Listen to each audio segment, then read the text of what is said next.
కీర్తనలు 21:3. శ్రేయస్కరమైన ఆశీర్వాదములతో. ఏ ఆశీర్వాదాలు? శ్రేయస్కరమైన ఆశీర్వాదములతో నీవు అతనిని ఎదుర్కొని. దేవునికి స్తోత్రం. చెబునలేలుయా, చెబునలేలుయా. నీవు ఆయనను ప్రగాఢంగా నమ్ముకొని అనువనువున ఆయనకు నువ్వు నమ్మకస్తుడవై విశ్వాసత కలిగి జీవిస్తే దేవుడే శ్రేయస్కరమైన ఆశీర్వాదాలతో నిన్ను ఎదుర్కొంటాడట. ఆమెను చెప్పారా? దేవుడే నిన్ను ఎదుర్కొంటాడంటండి. దేటితో? శ్రేయస్కరమైన ఆశీర్వాదాలతో. దేవుని నమ్మటంలో ఎంత ఆశీర్వాదం ఉందండి. నువ్వు ఆయన ప్రగాఢంగా నమ్మి అనువనుమున ఆయనకు నువ్వు నమ్మకస్తుడివై బ్రతకటంలో ఎన్ని దీవెనలు ఉన్నాయండి. నువ్వు ఆయన నమ్ము, ఆయనకు నమ్మకస్తుడివై ఉండు. ఈ రెండు కోణాల్లో నువ్వు జీవించగలిగితే దేవుడే, నువ్వు ఎటుపోయినా దేవుడే శ్రేయస్కరమైన ఆశీర్వాదాలతో నిన్ను ఎదుర్కొంటాడు. ఓ మాట చెప్పున, అబ్రహాము 9 రాజులను జయించి తన ఇంట పుట్టి అలవర్చబడిన 318 మందితో కూడా వెళ్ళి 9 రాజులను జయించి అబ్రహాము తిరిగి వస్తుంటే నీతికి రాజు, సమాధాన రాజు అని పేరు పొందిన మెల్కీషెదెక్ రొట్టెను ద్రాక్షరసాన్ని తీసుకొని ఆశీర్వాదాలతో అబ్రహామును దేవుడు ఎదుర్కొంటున్నాడట.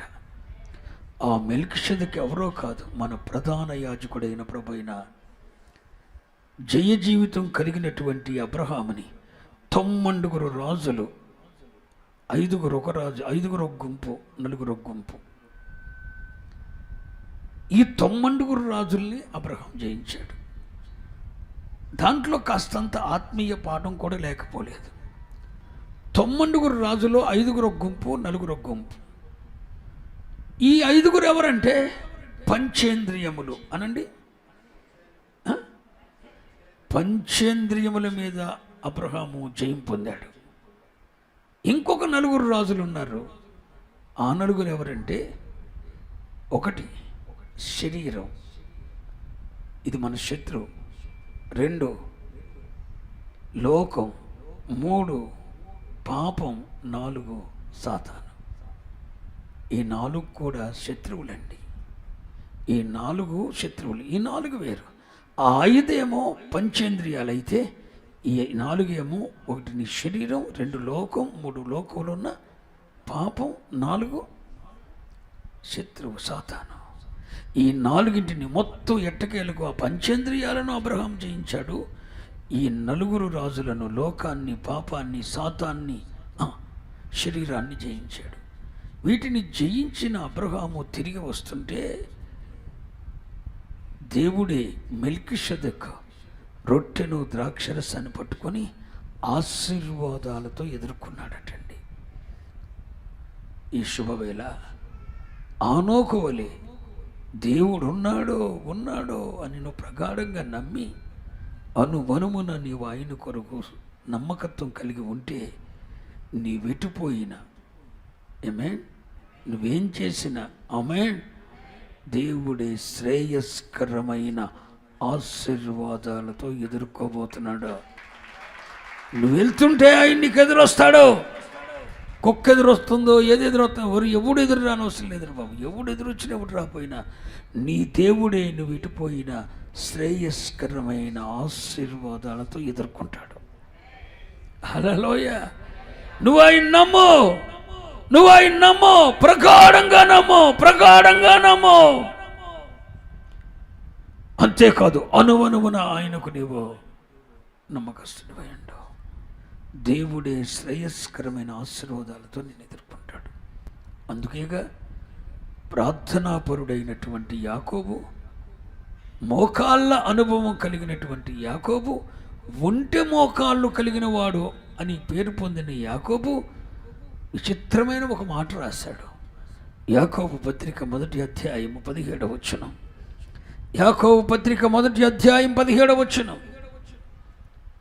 శ్రేష్టమైన ప్రతి ఈవియు సంపూర్ణమైన ప్రతి వరమును శ్రేష్టమైన ప్రతి ఈవియు సంపూర్ణమైన ప్రతి వరమును పరసంబంధమైనవై జ్యోతిర్మయుడగు తండ్రి యొద్ద నుండి వచ్చును. సభలు కూడా దేవుని మహిమపరచండి. హలో, ఉత్తుత్తాశ్రోదలు ఎవడైనా తెస్తాడేమో, కానీ అదిగో చూడండి, శ్రేష్టమైన ప్రతి ఈవి సంపూర్ణమైన ప్రతి వరం పరసంబంధమైనదై జ్యోతిర్మయుడగు తండ్రి యొద్ద నుండి నీకు వస్తాయి. అర్థమవుతుందా? శ్రేష్టమైన ప్రతిదీ పరలోకం నుండి వస్తుందండి. అలోనే నేను చెప్తుంది అర్థమవుతుందా? శ్రేష్టమైన ప్రతి ఇవి సంపూర్ణమైనవి శ్రేష్టమైనవి పరలోకము నుండి జ్యోతిర్మయుడకు తండ్రి యొద్ద నుండి వస్తాయి. నువ్వు ఆయన్ని ప్రగాఢంగా నమ్మి అనువనువున ఆయనకు నువ్వు నమ్మకస్తుడు అయి ఉంటే శ్రేయస్కరమైన ఆశీర్వాదాలతో దేవుడిని ఎదుర్కొంటాడు. శ్రేష్టమైన ఈవులు, సంపూర్ణమైన వరాలు, పరసంబంధమైనవై జ్యోతిర్మయుడకు తండ్రి మన ప్రధాన యాజకుడైన యేసుక్రీస్తు ద్వారా మనల్ని ఎదుర్కొనేటట్టు చేస్తాడు. చెప్పండి హల్లెలూయ. అంటే దాని అర్థం ఏంటంటే, నువ్వేం చేసినా సక్సెస్ నానా. నీ ముఖం చూస్తేనే సక్సీడ్ అన్న పదం ఉండాలి. నీ నొసటి మీద నువ్వు పుట్టక మునిపే దేవుడు ముద్రించాడు, నువ్వు విజయశీలుడవని, నువ్వు సాతానును జయిస్తావని, శరీర కోరికలను జయించగలవని, సాతాను నీ కాళ్ళ కింద తొక్కుతావని. నువ్వేం చేసినా దేవుడే నిన్ను ఆశీర్వాదాలతో నిన్ను ఎదుర్కొంటాడని దేవుడు నీ నొసట ముద్రించాడు. రక్షింపబడిన నీవు ఓడిపోవో. దేవుడు రానున్న మాసములో, ఈ మాసమంతా జూన్ మాసం మొదటి దినానే మనం ప్రభుబలతో ఆచరిస్తున్నాం కదా. ఈ ప్రభుబలను ఆచరిస్తున్న మనలను ప్రతి క్షణము దేవుడు శ్రేయస్కరమైన శ్రేష్టమైన సంపూర్ణమైన వరాలతో, శ్రేష్టమైన ఈవులతో, దేవుడు శ్రేయస్కరమైన ఆశీర్వాదాలతో అనుక్షణము నువ్వేం చేసినా ఎటుపోయినా ఎదుర్కోబోతున్నాడు. అన్నిటిలో నీవు విజయశీలుడు కాబోతున్నావు. దానికి ఒక షరతు ఏంటో తెలుసా? నువ్వు ఆయన్ని నమ్ము, అంతే, ప్రగాఢంగా నమ్ము. రెండో,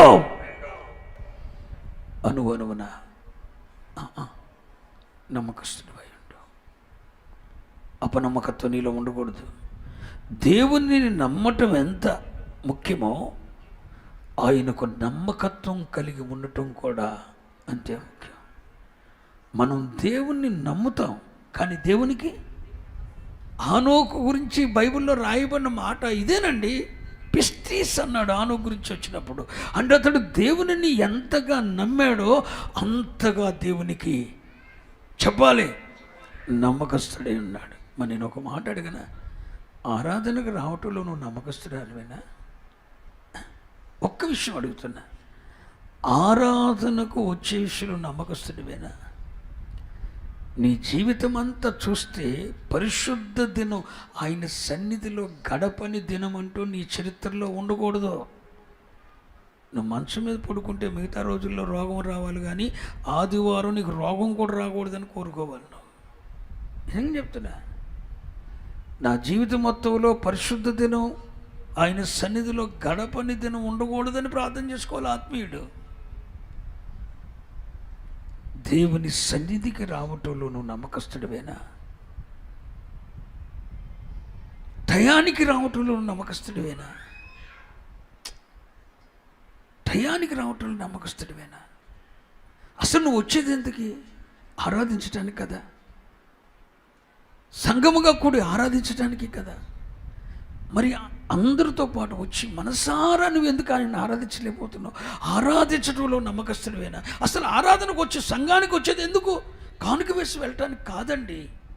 ఆయన ఏమై ఉన్నాడో దాన్ని బట్టి ఆయనను ఆరాధించటానికి, ఆయనకు మన మనవులు చెప్పుకోవటానికి, ఆయనను ఆరాధించటానికి, ఆయన ఇంట చేరి ఆయనకు స్తుతులు అర్పించటానికి. మరి ఈ విషయాల్లో నమ్మకస్తుడివేనా? ఆరాధనకు వచ్చే విషయంలో నమ్మకస్తుడివేనా? సమయానికి రావటంలో నమ్మకస్తుడివేనా? ఆరాధించుటలో నమ్మకస్తుడివేనా? మనసారా ప్రాణాత్మ శరీరములలో నుండి దేవుణ్ణి ఆరాధించగలుగుతున్నావా?